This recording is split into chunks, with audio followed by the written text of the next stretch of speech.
Bonjour, aujourd'hui je vous explique le cours sur la Méditerranée antique et plus précisément l'empreinte romaine.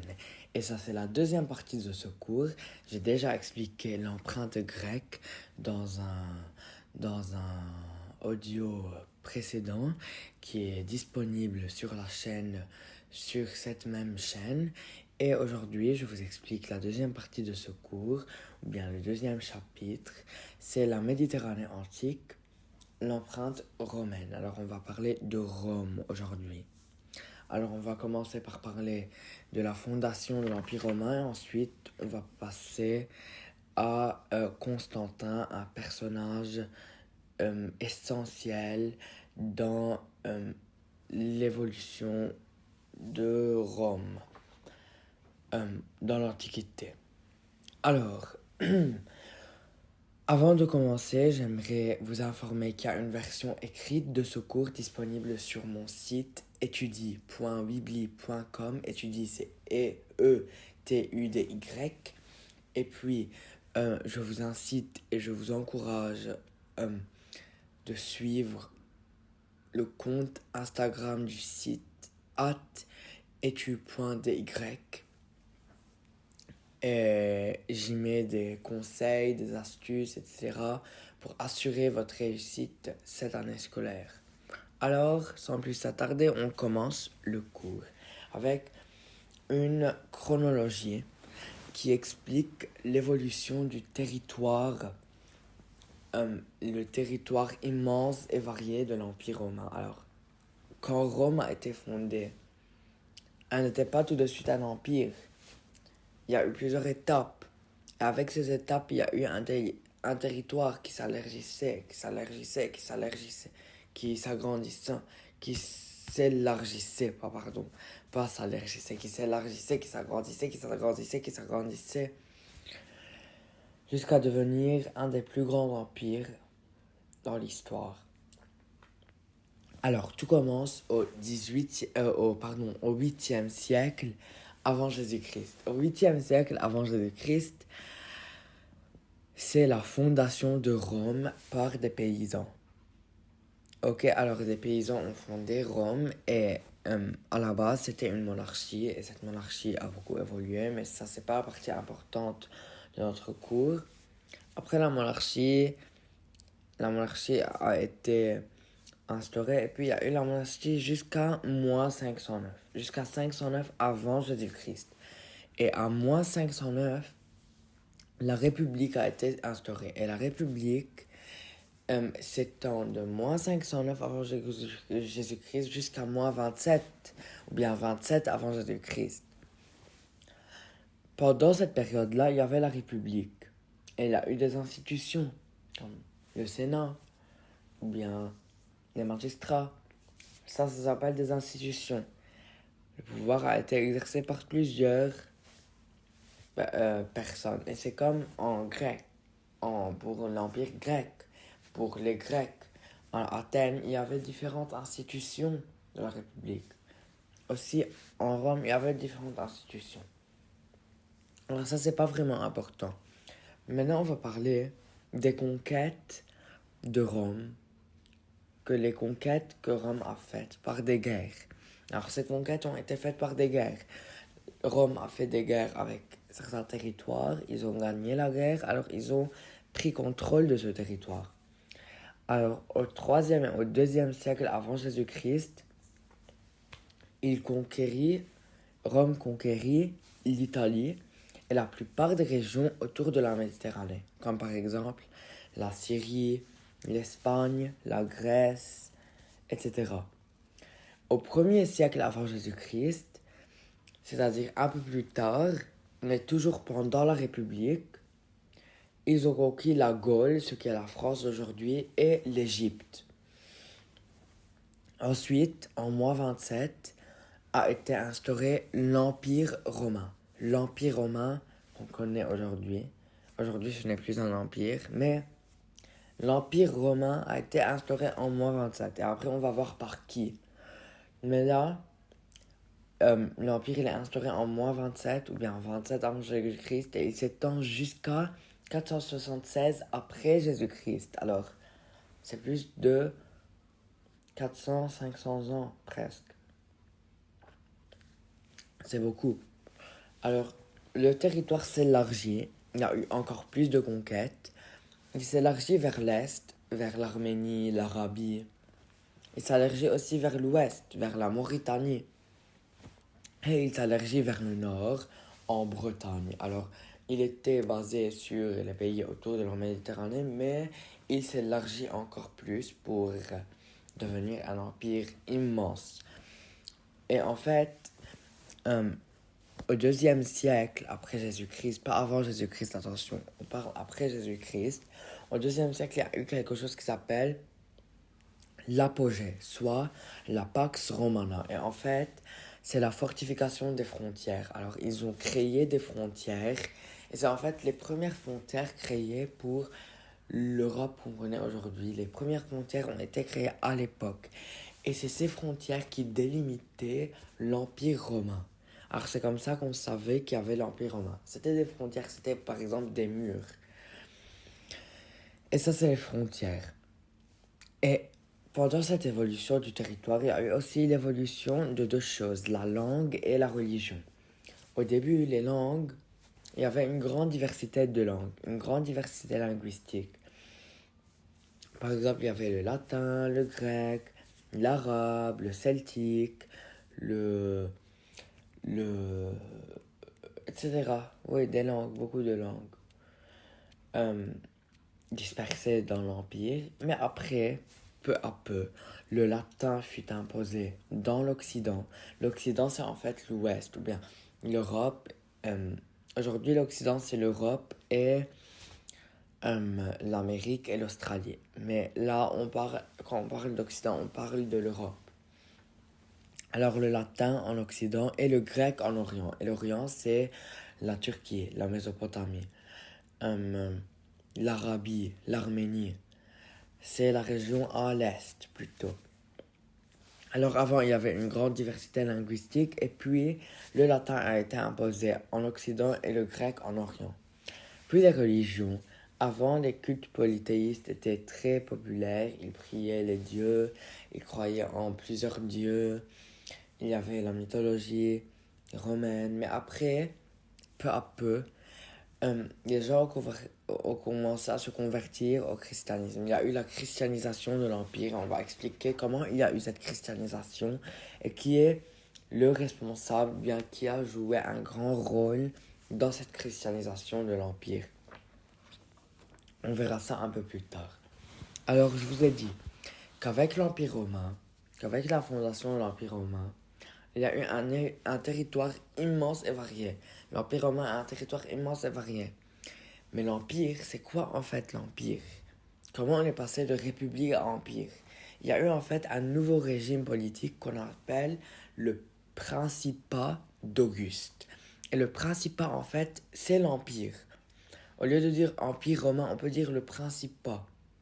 Le Principat, en fait, c'est le fait que l'empereur domine la vie politique en respectant les institutions de la République. Ça veut dire quoi ça? Je vous avais dit que la République a des institutions, comme par exemple le Sénat, les magistrats, etc. Ça, c'est des exemples d'institutions. Alors, c'est quoi le Principat? L'empereur, il domine toute cette vie politique. Il est le leader.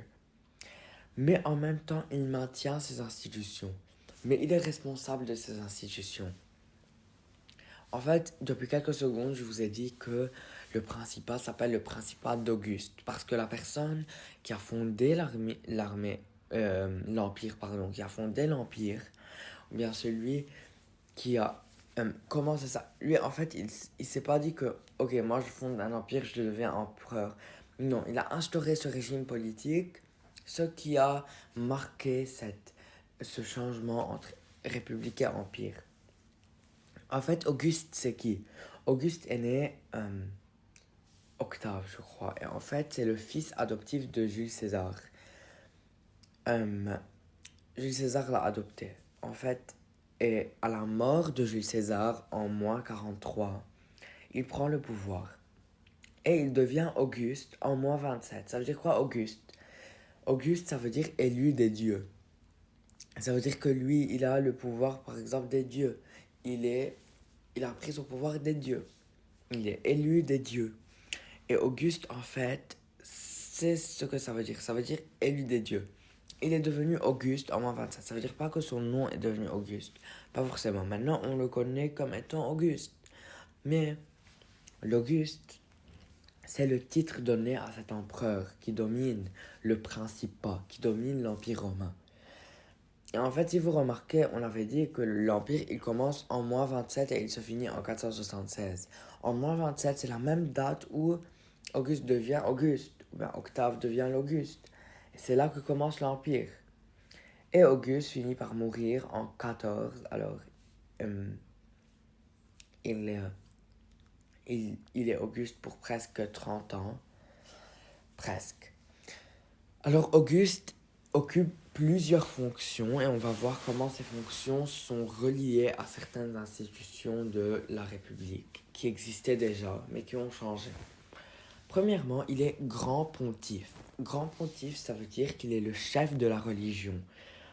Il est le chef de religion. Et c'est pas la religion chrétienne, c'est les religions polythéistes, je crois. En fait, c'est le grand pontife. Il est aussi impérator. Impérator, ça veut dire qu'il est le chef de l'armée. Alors, il s'occupe de la religion et de l'armée. C'est lui le leader des deux. Il est aussi princeps. Et ça veut dire quoi, princeps? Ça veut dire qu'il préside le Sénat. Alors, il peut le convoquer quand il le veut. Quand il veut convoquer le Sénat, il dit « Je veux convoquer le Sénat est convoqué ». Alors lui, il a presque un pouvoir sur le Sénat. Alors, les décisions que prenne le Sénat peuvent être modifiées par Auguste. Alors, il y a toujours cette institution, le Sénat existe toujours, le Sénat exerce toujours un pouvoir, mais Auguste a un pouvoir supérieur à celui exercé par le Sénat. Il a un pouvoir sur le Sénat. Alors, c'est presque, il domine la vie politique en maintenant ces institutions de la République. Alors, on a dit, il est grand pontife, il est impérator, il est princeps, c'est-à-dire qu'il préside le Sénat, et enfin, il est consul à vie. Alors, c'est quoi un consul? Un consul, c'est un magistrat suprême qui contrôle les armées et exerce le pouvoir. Ça veut dire quoi? Alors, on avait dit dans la partie des Grecs qu'un magistrat, c'est une personne qui instaure des lois, ou bien qui s'occupe de la vie politique, ou bien qui assure des décisions, par exemple, qui fait des changements. Ça, c'est un magistrat. Alors, le consul, c'est un magistrat suprême qui contrôle les armées et exerce le pouvoir. Alors, avant, il y avait deux consuls, en fait. Et le consul, il était réélu. Alors, il doit être réélu chaque quelques années. Ça, c'est dans la République. Quand l'Empire a été instauré, ou bien quand le Principat a été instauré, Auguste, il a pris le pouvoir de consul à vie. Alors, il est consul sans devoir être voté encore et encore et encore. Il est consul jusqu'à sa mort. Tant qu'il est empereur, il est consul à vie. Alors, c'est un magistrat suprême qui contrôle les armées et exerce le pouvoir. Déjà, il contrôle les armées car il est impérator, il est son chef. Mais aussi, il contrôle l'armée en tant que consul à vie. Et alors, il peut créer de nouveaux magistrats. Il dit, toi tu es un magistrat, toi tu es un magistrat, toi tu es un magistrat. Et en fait, ça c'est les 4 fonctions majeures d'Auguste. Et en fait, pour renforcer son pouvoir, il instaure un culte à l'empereur. C'est comme le culte de personnalité. En fait, le peuple considère Auguste comme étant un des dieux. Un dieu, il est célébré, il est adoré, il est... en fait, on l'admire en fait. Et c'est ça le culte. Aux yeux du peuple, il est un dieu. Et ça, c'est le régime politique qui a bouleversé la République, qui l'a transformée en empire. Et ça, c'est la fondation de l'Empire romain. Alors après ça, l'Empire romain a beaucoup évolué durant euh, les siècles. Euh, Après même la mort d'Auguste, il y a eu plusieurs empereurs, jusqu'à Constantin. Et Constantin, quand il est devenu empereur, il a tout changé. Il réorganise l'Empire romain à différents niveaux. Il réorganise l'Empire romain au niveau territorial et au niveau religieux. Alors, je vais vous expliquer comment. Ok, alors on commence au niveau territorial. Alors, au IVe siècle, après Jésus-Christ, bien sûr, maintenant on parle de après Jésus-Christ, on n'est pas avant Jésus-Christ, on parle après Jésus-Christ. Alors, au IVe siècle, l'Empire est divisé en 3 territoires et chaque territoire est contrôlé par un chef. Il y a, il y a Maxence, il y a Licinius et il y a Constantin. En fait, il y a des guerres civiles, les guerres dans l'Empire, entre ces 3 chefs. En fait, qu'est-ce que va faire Constantin? Constantin va mener des campagnes militaires contre ses rivaux, c'est-à-dire contre Constantin et Licinius, pour réunifier le territoire sous son autorité. Alors le territoire, il est réunifié et il va être l'empereur de tout le territoire. Et sans Maxence et Licinius, alors, il va prendre le pouvoir. Puis il va fonder une ville, il va créer une ville à son nom. La ville s'appelle Constantinople. Je suis sûr que vous avez entendu parler de Constantinople. Et Constantinople, aujourd'hui, c'est Istanbul, en Turquie. En fait, Constantinople, c'était à l'Orient, en Orient. Et c'était pourquoi? C'était pour restaurer l'autorité dans la partie orientale de l'Empire. Il avait, en fait, Rome est en Italie, et ça, c'est dans la partie occidentale. Mais il y a aussi la partie orientale. Comment il va assurer le fait qu'il soit autoritaire ou bien qu'il soit empereur dans toutes les parties du territoire. Il va fonder Constantinople, qui est aussi une ville importante de l'Empire romain, et non seulement Rome. Il y a Rome, mais aussi il y a Constantinople. En fait, Constantinople, c'est pour assurer ou bien restaurer l'autorité de Constantinople dans la partie orientale de l'Empire. Ça, c'est au niveau territorial. Alors, au niveau religieux, il y a beaucoup de choses qui se passent qui font que l'Empire romain, qui était un empire polythéiste, devienne un empire chrétien. Et en fait, c'est Constantin la base de cette christianisation, c'est-à-dire la conversion de tout le monde au christianisme. Alors, en 312, et là on parle après Jésus-Christ, en 312, Constantin se convertit au christianisme, car pendant qu'il faisait les campagnes militaires, pendant qu'il se battait pour avoir tout le pouvoir, il a eu un... il faut savoir qu'avant, les chrétiens étaient des minorités dans l'Empire et ils étaient persécutés. On leur volait, on leur brûlait leur église, on leur volait leur Bible, etc. Alors, toutes les messes, tous les rituels devaient être faits en cachette. Alors, Constantin, qui était lui aussi polythéiste parce qu'il est un empereur et qu'il est chef de religion, on avait dit que l'empereur, il est grand pontife. Alors, qu'est-ce qui se passe? Il a un rêve où Dieu lui dit qu'il doit se convertir au christianisme. Et en fait, c'est... des gens disent que c'est le fait qu'il se soit converti qui l'a permis de vaincre les guerres civiles et de restaurer l'autorité et d'avoir tout le pouvoir. Alors en 313, il y a une loi qui est créée qui s'appelle l'édit de Milan. L'édit de Milan, en fait, c'est l'autorisation du christianisme par Constantin. Et en fait, ça symbolise la fin de la persécution. Il n'y a plus de persécution. Le christianisme est autorisé dans l'Empire par Constantin.